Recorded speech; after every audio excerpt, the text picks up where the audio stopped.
Hindi ito official mga master, pero ito po yung nakikita natin na posibleng mangyayari para sa sahod ng mga Teacher 1 na mayroon pong salary grade 11 at nasa step 1 pa, maging ang mga Administrative Officer 2 or AO2 ng DepEd.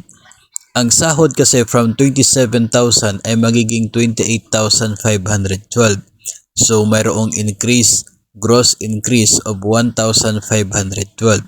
Tataas automatic yung deduction ng PhilHealth na nasa 2.5% kaya 3780 at 9% naman para sa GSIS kaya 136. Kapag i-deduct natin sa gross increase yung mga taas sa deduction ng PhilHealth at GSIS, magkakaroon tayo ng net increase before tax na nasa 1,338. At dahil taxable level na itong mga Teacher 1, lagpas na po sa 250,000 yung annual compensation nila, kaya mayroong 15% na tax or nasa 200 pesos ang maidagdag sa monthly deduction ng taxes. Ang mangyayari nito, ang magiging net of increase ay nasa malapit lang naman sa 1,100. So at least tutubo ng mga nasa 1,000 yung net take home pay ng mga government personnel na mayroon pong salary grade 11.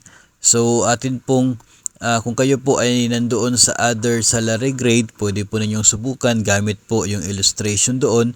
Pwede po ninyong makompute kung magkano yung expected na inyo po magiging net increase sa sahod. Tandaan lamang po na kapag ang taxable income po ninyo ay lagpas na sa 400,000 sa isang taon, magiging 20% na yung taxes. Tapos kung lagpas 800,000, magiging 25% na yung tax sa inyo pong sahod. So yun po yung magiging pagkakaiba lamang dito po sa computation natin. Again, hindi po ito official, pero sigurado po na close dito na magiging actual na net increase ninyo pagkatapos po ninyo na pagkatapos po na ma-implement itong pagtaas ng sahod na ito sa inyo pong payslip ngayong taong 2024 kapag may pondo na po na maibibigay ang DBM sa inyo pong agency.